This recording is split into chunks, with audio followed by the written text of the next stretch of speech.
The sensor array had detected something impossible, and Fleet Admiral Corrin of the Zenithite Dominion refused to believe it. Before we begin, tell us where you are watching from and subscribe for more HFY stories. The holographic display flickered in the center of the Dominion Council chamber, casting pale blue light across the assembled faces of the Empire's highest military command. Corrin stood with his forearms clasped behind his back, his scaled ridge rising slightly as he studied the data scrolling past. 20 cycles of expansion, 14 species integrated into the Dominion. Not a single military defeat in 3 generations. And now humans, the species emerged barely 2 centuries ago. Senior analyst Thex was saying, her voice carrying the practiced monotone of someone presenting routine intelligence. They operate from a single star system. Limited territorial claims. Their vessels appear in our trade routes, but they maintain minimal diplomatic contact. Counselor Vin, eldest of the assembly, leaned forward. His ceremonial chains clinked softly. And yet you propose a military assessment, Admiral. Corrin's inner eyelids flickered the zenith equivalent of a smile. Not an assessment, Counselor. An introduction. The humans have established defensive perimeter markers around their system. Standard protocol. What they have not done is submit to Dominion security verification. You believe them a threat, another counselor. Morik sounded skeptical. I believe them an unknown variable, Corrin replied smoothly. In 2 centuries, no species has observed their defensive capabilities under pressure. Their technology remains unverified. Their military doctrine is theoretical. He gestured to the display and it shifted to show a star map with Sol system at its center surrounded by a glowing boundary. And they claim this space is sovereign territory. I propose we test the validity of that claim. The X's fingers danced across her datapad. Admiral, our intelligence suggests they possess standard energy, shielding, and kinetic weaponry, Corrin interrupted. Comparable to what the Vrexian Collective deployed before integration. Effective against pirates, insufficient against coordinated military action. The chamber fell silent. Integration was a polite word. The Versians had resisted for 6 months before accepting Dominion authority. Counselor Ven's eyes narrowed. Ma, you're proposing intimidation. I'm proposing clarity, Corrin corrected. The humans are expanding their trade presence. Their vessels appear in contested sectors. Before they become emboldened by our inaction, we establish the natural hierarchy. He pulled up another display, a formation diagram showing 300 Zenithite warships arranged in a standard assault configuration. A measured response. We approach their defensive perimeter, conduct active scanning, simulate engagement protocols. If their defenses are adequate, we open diplomatic channels from a position of mutual respect. If not, he didn't need to finish. Every counselor in the chamber understood the alternative. This is aggressive, Morex noted, though his tone carried more curiosity than concern. This is prudent, Corbin countered. 20 cycles of expansion have taught us that establishing dominance early prevents conflict later. The humans will either demonstrate capability worthy of our respect, or they will understand their place in the greater galactic order. The X cleared her throat. Admiral, there is one anomaly in the data. She pulled up a sensor reading and several counselors leaned closer. Human trade vessels operate with minimal shielding. Their hulls are reinforced, but compared to our standards, they appear vulnerable. Yet in 14 documented pirate encounters, not a single human vessel has been successfully boarded. Escort ships, Corbin said dismissively. No escorts detected, sir. The trade ships themselves somehow repelled boarding actions. Thex's ridge flattened uncertainty. The pirates reported equipment, malfunctions, catastrophic ones, navigation failures, life support inversions, but no weapon signatures from the human vessels. Defensive countermeasures, Corbin said, waving a hand.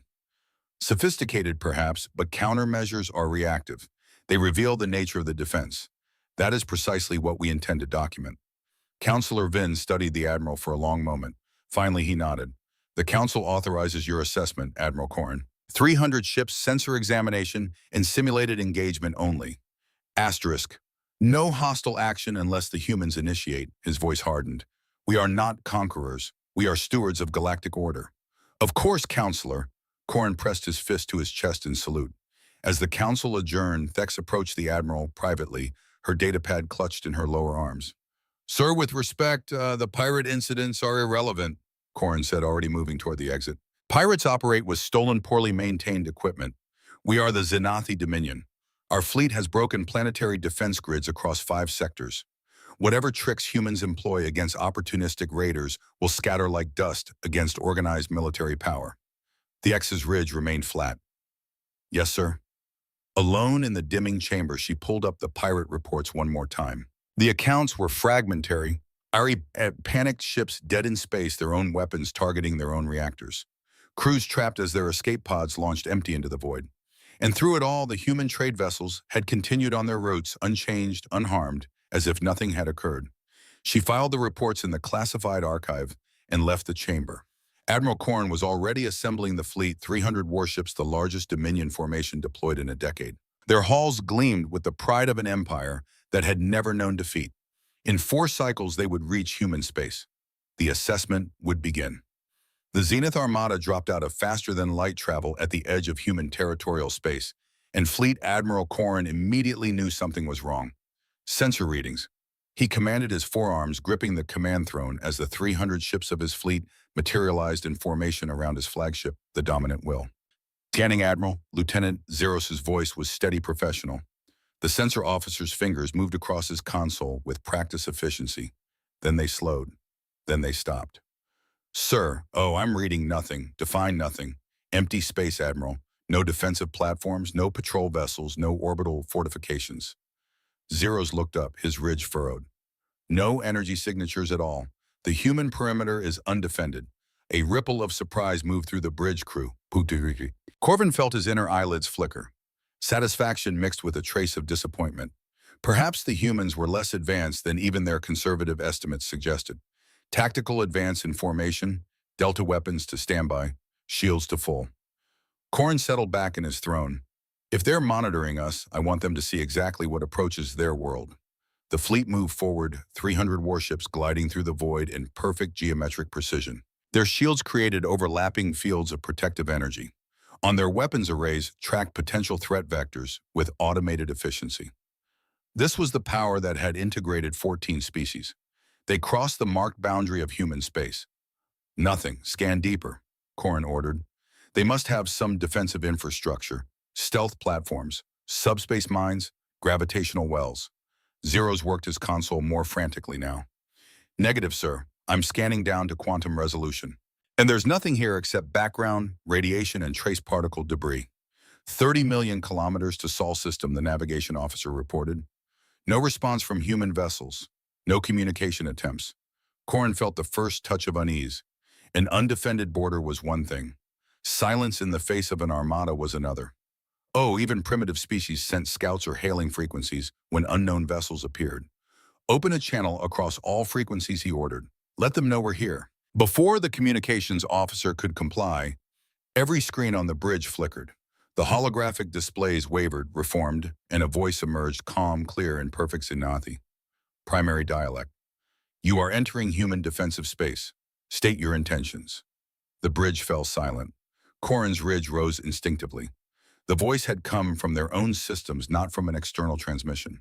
From inside the Dominant Will's communication array. How did they Zeros began? Never mind that. Corrin stood straight, Tanung to his full height. Respond. Standard diplomatic protocol. The communications officer nodded, hands trembling slightly as he opened the channel. This is Fleet Admiral Corrin of the Zenathi Dominion. We are conducting a defensive capabilities assessment of human territorial space. Standard galactic security verification protocols. Silence stretched for 3 seconds, 5, 10. Then the voice returned, and this time Corvin could detect something in its tone. Not fear, not anger, something far more unsettling. Amusement. Acknowledged. Fleet Admiral. Assessment authorized. Prode.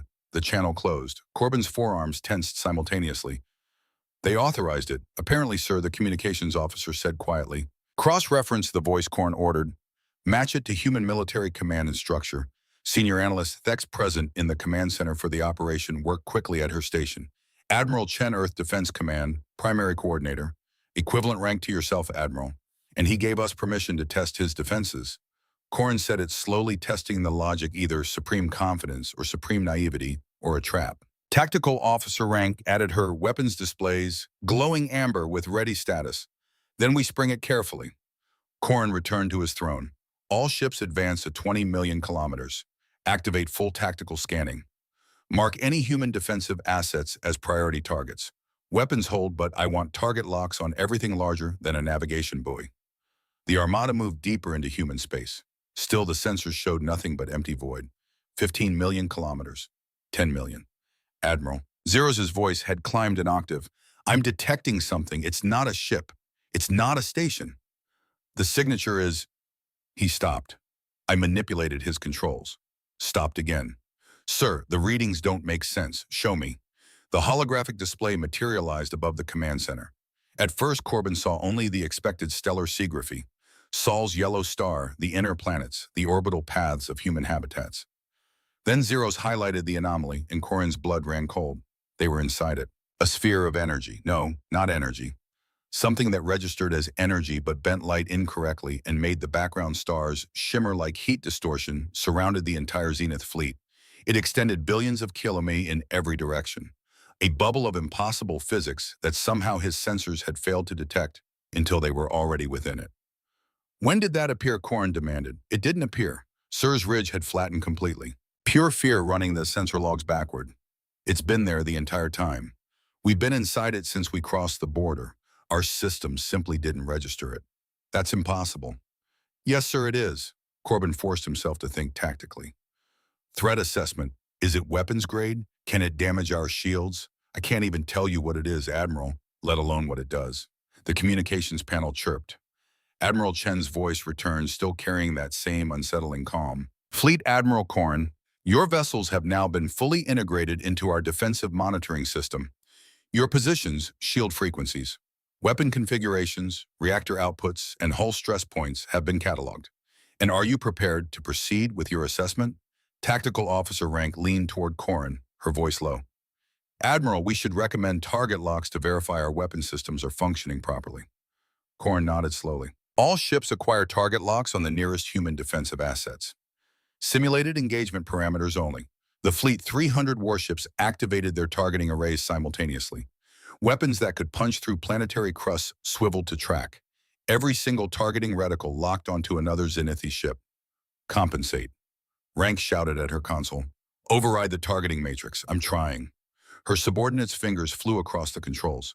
The systems aren't accepting manual input. The weapons think our own ships are enemy targets. Across the fleet and emergency channels erupted with similar reports. Ships targeting their sister vessels, fire control computers, rejecting override commands, weapons hot and locked on friendly signatures. Chen Corin snarled into the communications array. What have you done to our systems? Nothing, Fleet Admiral. The human's voice remained infuriatingly level.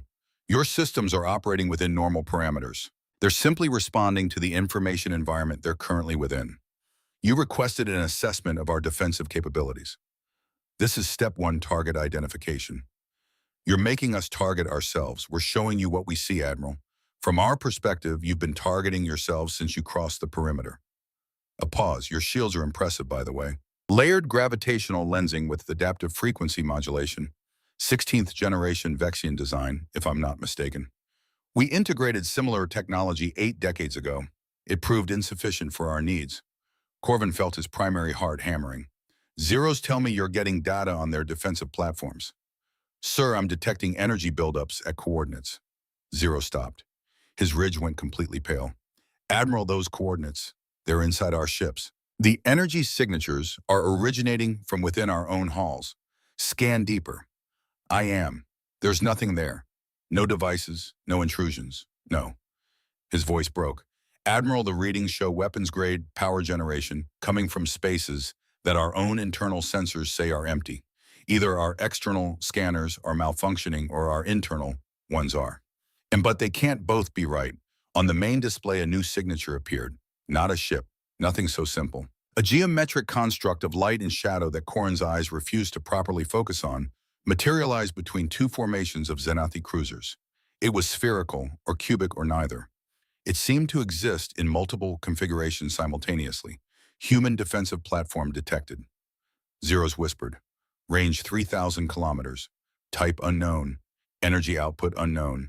Threat level unknown. Target it, Corin ordered. All nearby ships concentrate fire. Simulated engagement. I want to see how their systems respond to our weapons profile. 6 Zenithi cruisers locked onto the impossible platform. Their weapons charged building energy for a coordinated strike that could vaporize a small moon. Firing, tactical officer rank announced. 6 beams of concentrated plasma erupted from the Xanathi ships.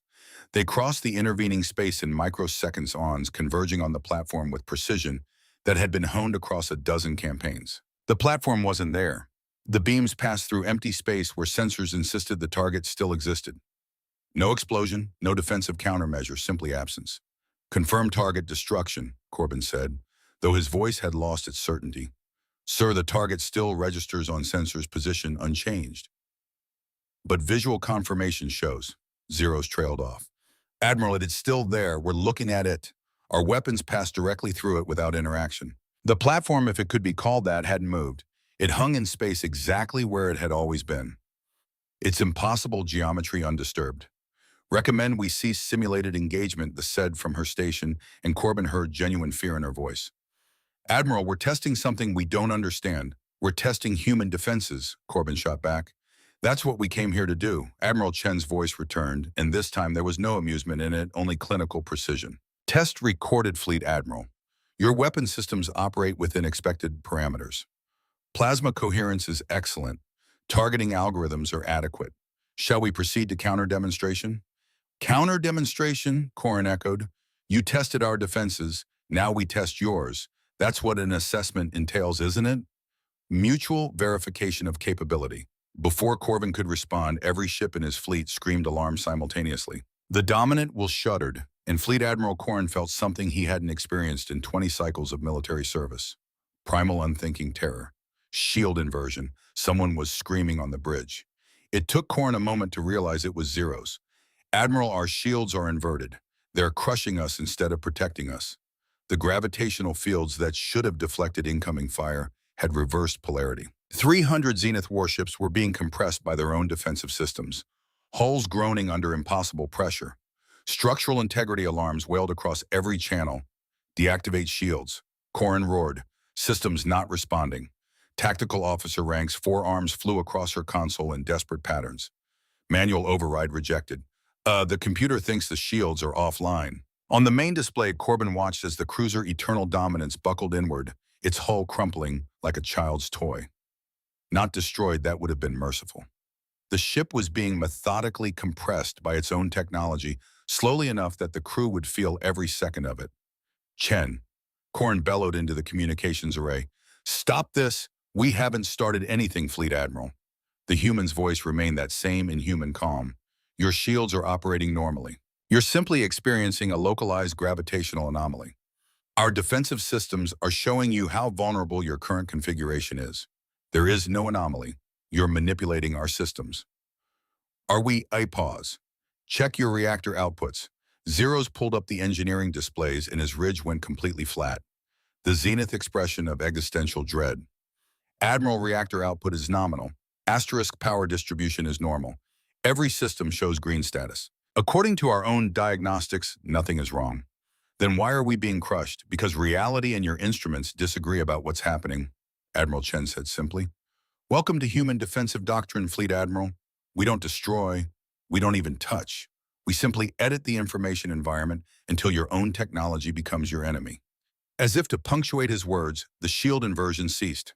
300 ships gasped as the crushing pressure released. Corbin's crew sucked in air, their bodies having instinctively stopped breathing during the compression. Damage report. Corin croaked. 17 ships with structural damage. 83 with shield generator burnout from the stress load. 0 casualties. Rank looked up and Corbin saw something broken in her eyes. They calibrated the pressure perfectly. Enough to hurt, not enough to kill. Navigation. Corin forced himself to focus. Plot a retreat vector. Mush, every navigation display on every ship in the fleet went white. Then they showed positions. The dominant will was simultaneously at its current location 15,000 kilometers to starboard and in orbit around Earth itself. 3 separate positions, all equally valid according to the ship's instruments. All showing different surrounding fleets, different tactical situations, different stellar positions. That's impossible, the navigation officer's voice cracked. We can't be in 3 places at once. You're not, Chen said. And for the first time, Corbin heard something besides calm in the human's voice. It was pity. You're exactly where you've always been, but your navigational computers can't agree on what where means anymore. Your sensors are measuring distance using constants that are no longer constant within our defensive sphere. Across the bridge, Corbin watched his crew spiral into confusion. They stared at instruments that gave contradictory readings. They ran diagnostic after diagnostic, each one confirming that all systems were functioning perfectly, while simultaneously showing that their ship existed in three different locations. This is a weapon, Corbin whispered, not an accusation, a realization. No, Fleet Admiral, this is a defense. Chen's voice hardened. A weapon destroys. What you're experiencing is something far more sophisticated. We're demonstrating that your presence here is optional. Not because we can destroy you, though we can, but because we can make you irrelevant. On the tactical display, more of those impossible geometric constructs materialized. Dozens of them. Hundreds. Each one registering on sensors while simultaneously not being there. Each one existing in configurations that hurt to look at. Weapons platform bloom. Rink shouted, counting 300, 500. Admiral, they're everywhere. They're surrounding each individual ship. Fire at will, Corbin commanded. All ships, maximum firepower. Destroy those platforms. The Zenith Armada opened fire. 300 warships unleashed enough destructive power to sterilize a continent. Plasma beams, her kinetic missiles, gravitational shear weapons. The full arsenal of the Dominion's military might concentrated on the human defensive platforms. The platforms weren't there. Every weapon passed through empty space. No, not empty. The platforms were still visible, still registered on sensors, still hung in space like geometric impossibilities. The Zenith weapons simply couldn't interact with them. They existed in the same space, but somehow not the same reality. Cease fire, Korn ordered, his voice breaking. Cease fire. The barrage stopped. Smoke filled the bridge, not from damage, but from overheated weapons arrays pushed beyond their cooling capacity. The platforms remained untouched, unaffected, unmoved. Your weapons are impressive, Chen observed clinically. Yield is above our initial estimates. Oh, firing coordination is excellent, but you're shooting at projections. Fleet Admiral. The actual defensive systems are approximately 11 millimeters to the left of where your sensors tell you they are in a direction you don't have words for. That's impossible, Corrin, and heard the emptiness in his own words. Is it? The human's tone shifted, became almost conversational. Tell me, Fleet Admiral, how many dimensions does your species perceive? Corrin didn't answer. Asterisk couldn't answer. We perceive, 7, Chen continued. We manipulate 9 and we're learning to see the 10th. Your weapons operate in a 4-dimensional context. 3 spatial, 1 temporal. Our defenses exist in a framework your sensors can detect, but your weapons cannot reach. You're trying to destroy a shadow by shooting at the ground it's cast on. The bridge had gone completely silent. Every crew member stood frozen at their stations, staring at displays that showed realities that couldn't coexist. Watch, Chen said softly. The defensive platforms moved not through space, through something else.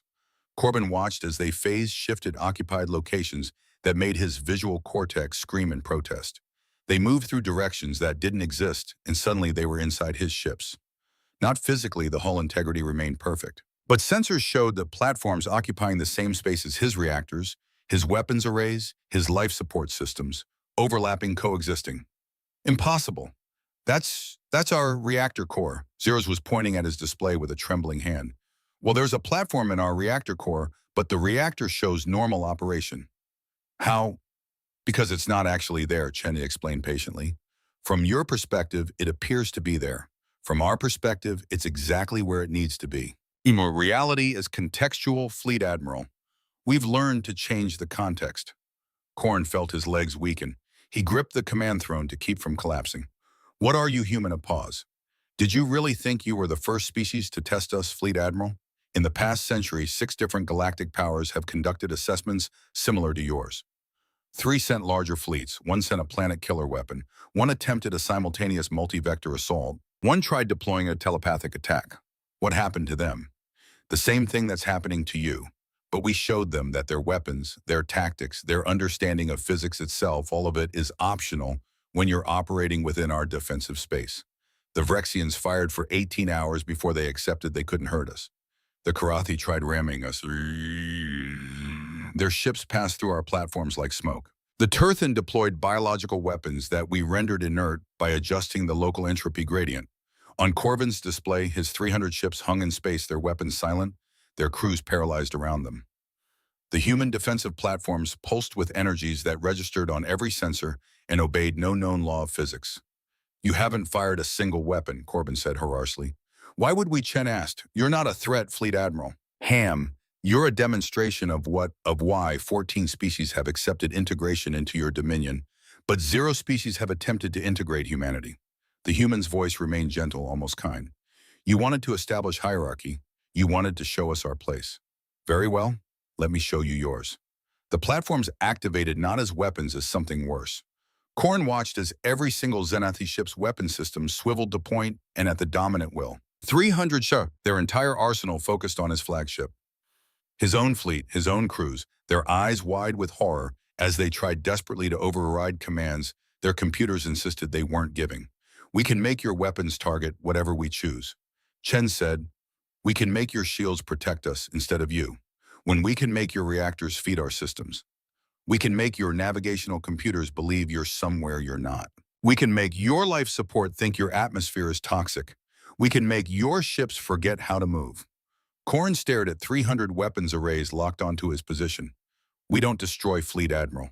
We control absolute, total, inescapable control. And the most terrifying part," Chen's voice dropped to barely above a whisper, "you can't feel us doing it. Your instruments show normal function. Your diagnostics show green. From your perspective, your own ship simply decided to betray you because that's easier for your technology to accept than the truth." "What truth?" Corbin forced the words out. "That you never had control. Not from the moment you crossed into human space. Every system, every sensor, and every weapon they've been operating within parameters we defined. You thought you were testing our defenses." A pause. "Fleet Admiral, you were never the examiner. You were always the test subject." The weapons arrays held their lock for 5 eternal seconds. Then they swiveled away, returning to neutral positions. "Your assessment is complete," Chen said, his voice returning to professional courtesy. "You may withdraw. No Zenith vessel will be harmed during your departure. Consider this our counter demonstration recorded." Korn wanted to give the order to retreat. His mouth wouldn't form the words. His ridge had flattened so completely that he barely felt the muscles anymore. It was Thex who finally spoke, her voice barely audible. "Admiral Chin, we acknowledge human defensive superiority while we request permission to withdraw." Permission granted to senior analysts at Safe Travels. The channel closed for a long moment. No one on the bridge moved. They were warriors of the Zenathi Dominion, conquerors of 14 species, masters of 5 sectors, and they had been rendered into helpless observers in their own ships by a defense system that had never actually touched them. Navigation. Korn finally croaked, "Set course for Dominion space maximum speed." "Yes, sir." The navigation officer's hands shook so badly he could barely input the commands. As the fleet began to turn, Zeros looked up from his sensor station. His face was pale, his ridge still flat. "Admiral, the platforms, they're gone. All of them. They disappeared the moment Chen granted us permission to leave." "Were they ever there?" Corbin asked hollowly, and no one answered. The Zenith Armada retreated from human space. 300 ships fleeing from defenses they couldn't see, couldn't touch, couldn't understand. Behind them, the impossible geometric constructs faded from sensors like they had never existed at all. In the command center of Earth Defense Command, Admiral Chen turned away from his communications console and looked at the technician beside him. "Log the engagement." "Standard protocol." "Yes, sir." "Shall I flag it for review?" Chen shook his head. "No need. Same result as always." He pulled up a display showing the Zenathi fleet in full retreat. 300 ships running from a threat they never saw. Because the actual defensive platforms, the real ones, not the projections, were still exactly where they'd always been hidden, in dimensions the Zenith couldn't see, undoing nothing but watching. The Zenathi Dominion Council chamber had never been so silent. Fleet Admiral Korn stood before the assembled leadership, his forearms held rigidly at his sides, his ridge flattened in a posture of submission that he had never once adopted in 20 cycles of service. Around him, holographic displays showed the telemetry from his fleet retreat. 300 warships fleeing human space in complete disorder. Their formations broken, their sensor logs filled with contradictory data that made no physical sense. Counselor Venn studied the displays with ancient eyes. "You fired for 11 minutes. Yes, Counselor." "You struck nothing." "No, Counselor." The humans retaliated with Ren gestured at another display, one showing weapon discharge records. The graph was completely flat. Nothing. A 0 energy weapons deployed, 0 kinetic weapons launched, 0 casualties inflicted. Correct, counselor. Corbin's voice was hollow. Senior analyst Thex stepped forward, her datapad clutched in her lower arms. She had been silent during the entire debriefing, but now her words came in a rush. Counselors, I have compiled the sensor logs from all 300 ships. The data is problematic. Explain, Counselor Morix commanded. Thex activated a holographic projection. It showed the Zenithi fleet from multiple perspectives overlaid with sensor readings. Every ship recorded the engagement differently. The dominant will show defensive platforms at coordinates that the eternal dominance recorded as empty space. The wrathful purpose detected energy signatures inside their own hull that internal sensors confirm were never there. 17 ships have navigational logs placing them in locations that other ships' sensors prove they never occupied. Equipment malfunction, VN asked, though his tone suggested he already knew the answer. All equipment passed post-operation diagnostics, counselor. Every system functioned perfectly. The X's ridge flickered with barely controlled fear. The equipment didn't malfunction. Reality itself became inconsistent. That's impossible, Moore said reflexively. Yes, counselors agreed. It is. And yet she pulled up another display. This one showing a recording from a cruiser's external cameras. A geometric construct hung in space, visible, solid, undeniable. Then the view switched to the same moment from internal sensors. Empty space. But this is the same object at the same moment from two different measurement systems on the same ship. Both recordings are verified as authentic. Both show different realities. The chamber fell into stunned silence. Counselor Venn turned back to Corin. The human admiral, what did he say? Corbin's inner eyelids flickered, a twitch of remembered terror. He said, "We perceive 4 dimensions. They perceive 7, manipulate 9, are learning to see the 10th. He paused. He said we were shooting at shadows, that their actual defenses exist in a framework we can detect but cannot reach. Do you believe him? I believe my weapons pass through solid targets without interaction. Counselor, I believe my shields inverted and crushed my ships. I believe my entire fleet's weapon systems locked onto my flagship without any crew member issuing that command. I believe Corin's voice broke. I believe we were never in control. From the moment we entered human space, everything we saw, everything our instruments told us was optional, permitted. We were guests in their reality and they could revoke the invitation whenever they wished. This is a trick, Counselor Isel spoke up for the first time, his voice sharp with denial. Advanced sensor jamming, psychological warfare. They want us to believe they're invincible, so we never challenge them. Then it worked, Corbin said flatly, because I will never lead a fleet against humanity again. The words hung in the air like a confession of heresy, a Zenathi admiral admitting defeat before a species that hadn't fired a single shot. The pulled up a final display, counselors.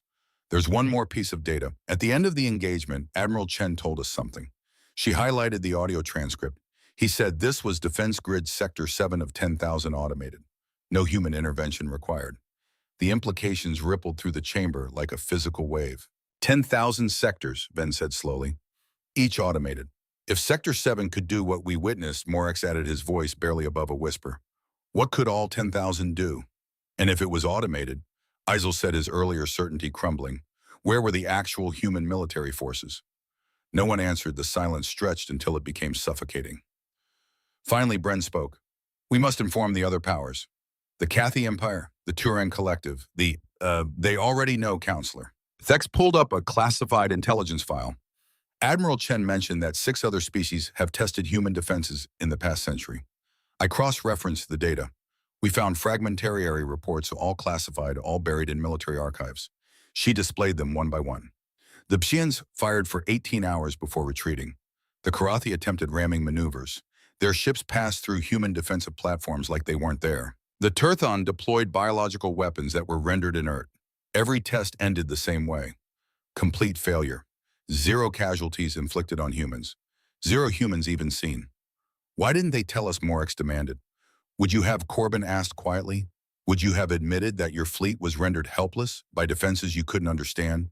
That your weapons became useless toys in the hands of an enemy who didn't even acknowledge you as a threat? He looked around the chamber. The humans haven't conquered anyone, haven't demanded tribute, haven't seized territory. They simply exist, protected by something so far beyond our comprehension that we can't even properly describe what happened to us. Venn stood slowly, his ceremonial chains dragging against the floor. We expanded for 20 cycles, 14 species. We believed ourselves the dominant military power in this region of space. He looked at the display showing Earth's sun distant and unremarkable. And all this time, we were children playing with toys, unaware that something far more advanced was simply tolerating us. A priority alert chimed. The communications officer appeared on a secondary display. Counselors, we have an incoming transmission marked as urgent. Origin point Earth. The council chamber fell deathly silent. Put it through, Bren said. The central holographic display flickered and Admiral Chen's face appeared. Human features were always difficult for Zenith to read, but Corrin had learned during his retreat. The human's expression was concerned, not threatening, not angry concerned. Counselors of the Zenithy Dominion. Chen began, his voice carrying that same unnatural calm. I hope your fleet returns safely. All our tracking showed nominal transit, but I wanted to confirm. Your tracking, Ren repeated carefully. You tracked our fleet through our own territory. We track everything that's ever entered our defensive sphere, Counselor. Standard security protocol. The gravitational signature of your ships is now permanently logged in our systems. A pause. Don't be alarmed. We track. We don't intrude. Privacy is important to us. Why are you contacting us? Admiral Ren asked, and Corrin heard the exhaustion in his Ellers's voice. Chen's expression shifted to something that might have been sympathy. Because Fleet Admiral Corrin's assessment revealed a significant tactical weakness in your shield configuration, the gravitational lensing collapses unpredictably when exposed to certain exotic particles. We've prepared a technical briefing on how to correct the vulnerability. He gestured off screen. We're transmitting the data now. No cost, no obligation, just neighbors helping neighbors. The communications officer confirmed.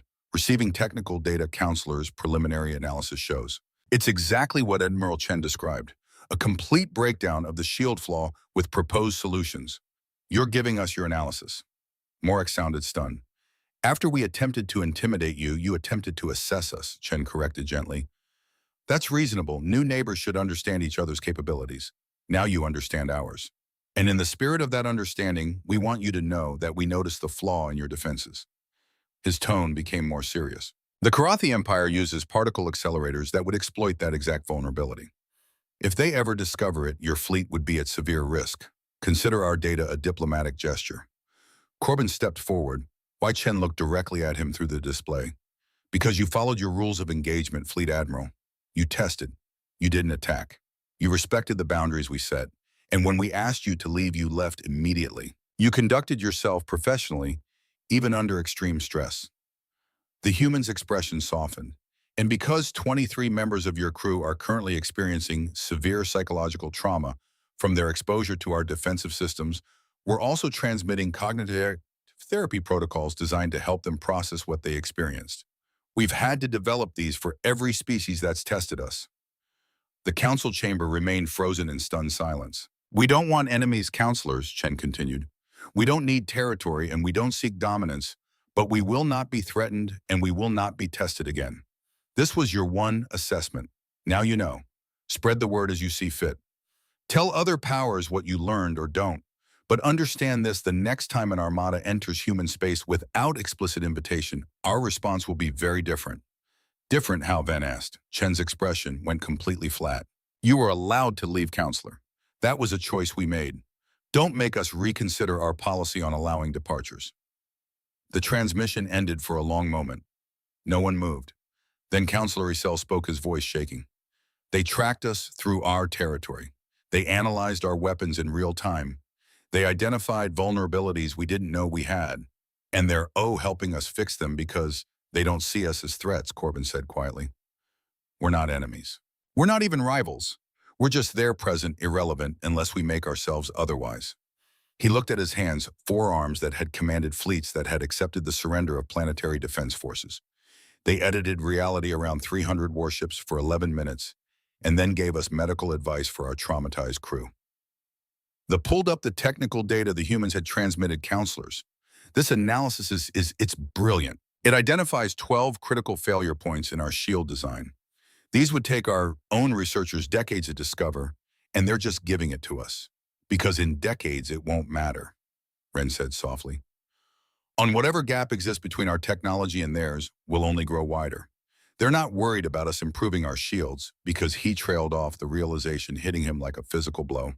Because we'll never catch up, Korn finished. We're not in an arms race with humanity. We're not even in the same race. We're in different universes, and they're just polite enough not to say it. Counselor Vin turned to face the full assembly. This council must vote. The Zenithii Dominion's position on humanity options. Hostile, neutral, allied. Allied Morak said immediately. And we send them everything. Every intelligence file, every tactical assessment, every diplomatic contact we have. Because if someone else decides to attack them, we don't want to be anywhere near the fallout.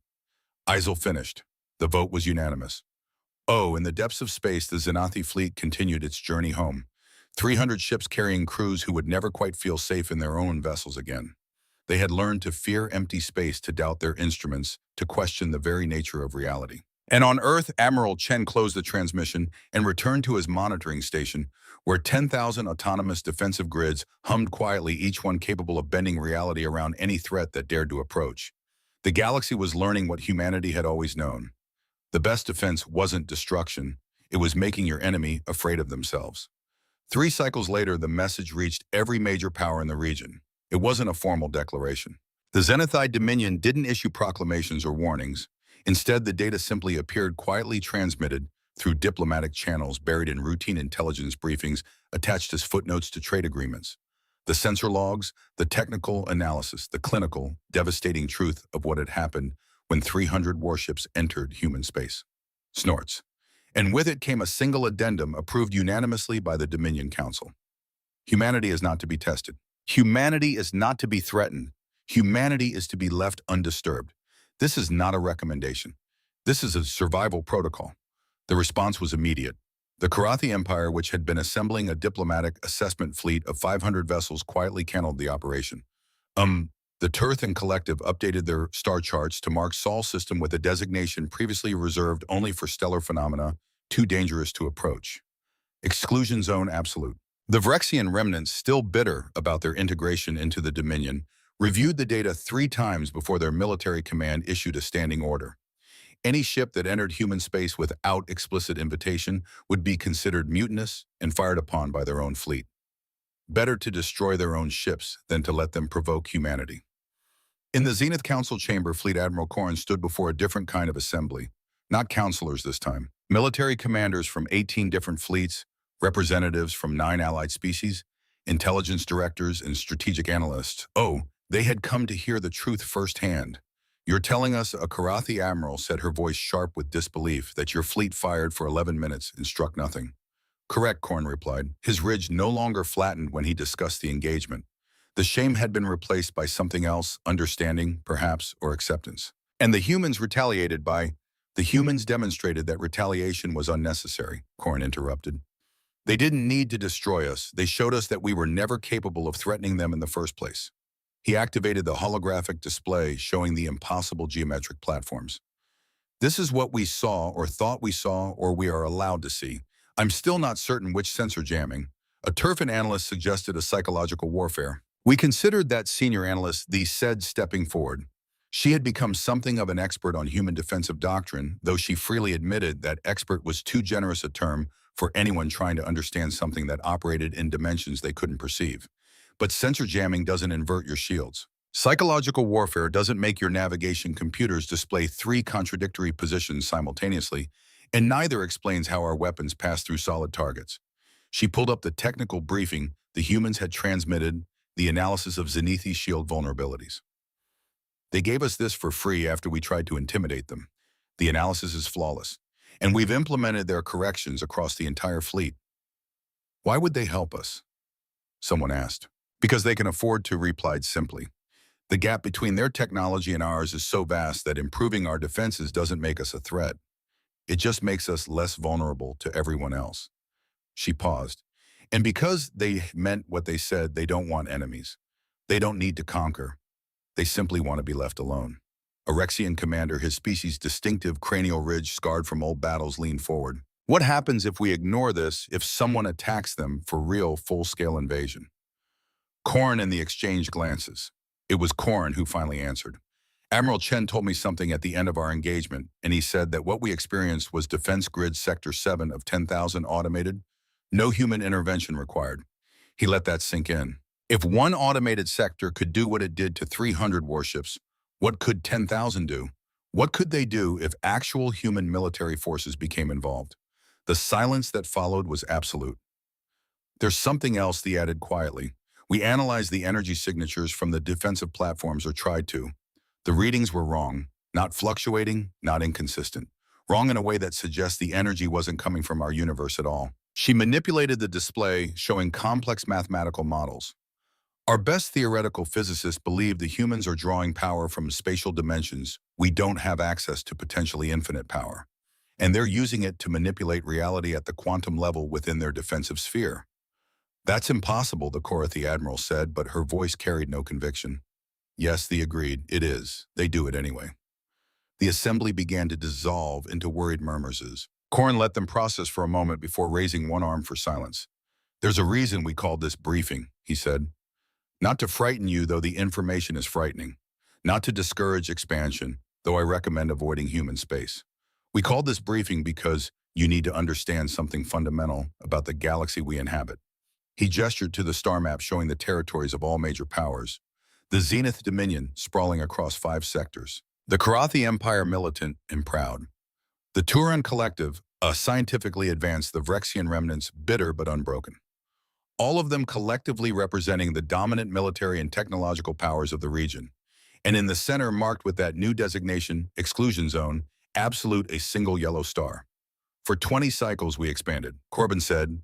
We believed we were ascending, becoming the dominant force in our region of space. We integrated species. We established order. We thought we understood our place in the cosmic hierarchy. He zoomed in on Sol's system, and all this time we were playing in a sandbox, unaware that something far more advanced was watching from beyond the fence. You're saying humans are superior to all of us combined? The Karathi admiral sounded offended. I'm saying humans are playing a different game entirely, Corbin replied. Oh, we compete for territory. They expand dimensions. We develop better weapons. They manipulate what weapon means. We see 4 dimensions. They see 7 and manipulate 9. We're not inferior, Admiral. We're operating in a different framework entirely. And in their framework, we're not threats. We're barely noticeable. A younger Zenith officer, one who hadn't been part of the assessment, spoke up. Then what do we do? How do we compete? We don't, Korn said simply. We coexist. We trade. We communicate. We respect boundaries. And we never ever test them again. He looked around the chamber. Because the alternative isn't war, it's irrelevance. They won't destroy us. They'll simply edit us out of the equation. Make our weapons forget how to fire. Make our shields protect them instead of us. I make our ships forget where they are. He pulled up the final piece of data, the psychological trauma reports from his crew members who had experienced the defensive systems most directly. 23 of my people needed cognitive therapy, not because they were hurt, because they experienced something their minds couldn't process. Reality became optional around them, and some part of their consciousness understood what that meant. They stepped forward again. The humans provided the therapy protocols. They've done this before. They have standardized treatment plans for every species that's tested them. Think about what that means. They've been doing this so long to so many different species that they've developed medical infrastructure specifically to help us recover from encountering them. The assembly sat in stunned silence. Finally, the Vrexian commander spoke, his voice rough. I've fought in the integration wars. I've seen planetary defenses crack. I've watched fleets burn. And you're telling me that humanity could do worse than all of that without firing a single shot? Worse, Corbin confirmed. And they won't. That's what makes them truly terrifying. They have the power to rewrite reality, and they choose to use it defensively. They could conquer. They could dominate. Instead, they fix our shield vulnerabilities and ask us to tell them if we need anything else. He turned off the displays, leaving the chamber lit only by ambient lighting. The galaxy has changed, he said quietly. Not because humanity is aggressive, because they exist. Every calculation we make about military power, every strategic assessment, and every expansion plan, all of it has to account for the fact that there's a species operating in our space that could make all of it meaningless with a thought. They choose not to, but that's a choice they make every day. So we do nothing, the Corps Admiral asked. We do what they asked us to do, Corn replied. We leave them alone. We respect their boundaries, and if we're wise, we learn from them rather than fearing them. He paused. They gave us the shield corrections for free. That suggests they're open to cooperation, perhaps even friendship, but on their terms, not ours. The assembly began to file out, each commander lost in their own thoughts about what this meant for their fleets, their strategies, their understanding of power itself. The X remained behind with Corin studying the empty star map. "Do you think they're out there?" she asked quietly. "By the 7 dimensions they perceive others like them." Corin considered the question. "I think if there are, humanity will find them. And when they do, I hope they remember us kindly." "You think they'll leave this region of space eventually, when they finish learning whatever they came here to learn?" He looked at Sol's system, that unremarkable yellow star. "We're not their equals, Thex. We're not even their students. We're specimens, perhaps data points, things they catalog as they pass through on their way to something greater." "That should terrify me," they said. "But somehow it doesn't. They could have destroyed us. They chose to heal us instead. That's what makes them human," Corbin said. "And that's why the age of species like ours, conquering, expanding, dominating, is over. Not because humanity will stop us. Because after seeing what they can do, what's the point?" He turned away from the display and walked toward the exit. At the threshold, he paused. "Admiral Chen told me something else, something I haven't shared with anyone." He looked back at Thex. He said, "They've been spacefaring for barely 2 centuries, that's all. 200 years. The X's ridge went flat. "That's impossible. Technology that advanced would take millennia, yes, for us." Corbin's inner eyelids flickered, not with amusement, but with something like awe. "What do you think they'll be capable of in another 200 years? He left the question hanging in the air as he departed, while leaving the alone with the star map and a realization that made her question everything she thought she understood about the galaxy. Somewhere in the depths of space, 10,000 autonomous defensive grids continued their quiet vigil. They had detected the Zenith intelligence briefing cataloged. It noted the shift in galactic diplomatic posture. The data was filed, analyzed, and presented to Human Command for review. Admiral Chen read the report with his morning coffee. The galaxy was learning good. That meant fewer tests, fewer traumatized alien crews needing therapy, fewer uncomfortable demonstrations of human defensive capabilities. He marked the report as routine and moved on to more pressing matters, a research proposal for 12th dimensional manipulation. Updates on the new colony ships being prepared for extragalactic exploration, and a request from the diplomatic corps about establishing formal trade relations with species that were finally ready to approach humanity as equals rather than as threats. The age of testing was over. The age of coexistence had begun. And somewhere in the quantum foam of reality itself, in dimensions that most species would never perceive, humanity's true defenses waited patiently, doing what they had always done, watching, learning, protecting. They finally understood why humans warned them never to trespass. What do you think about this clash between alien arrogance and human power? Share your thoughts below, and remember to like and subscribe for more HFY stories.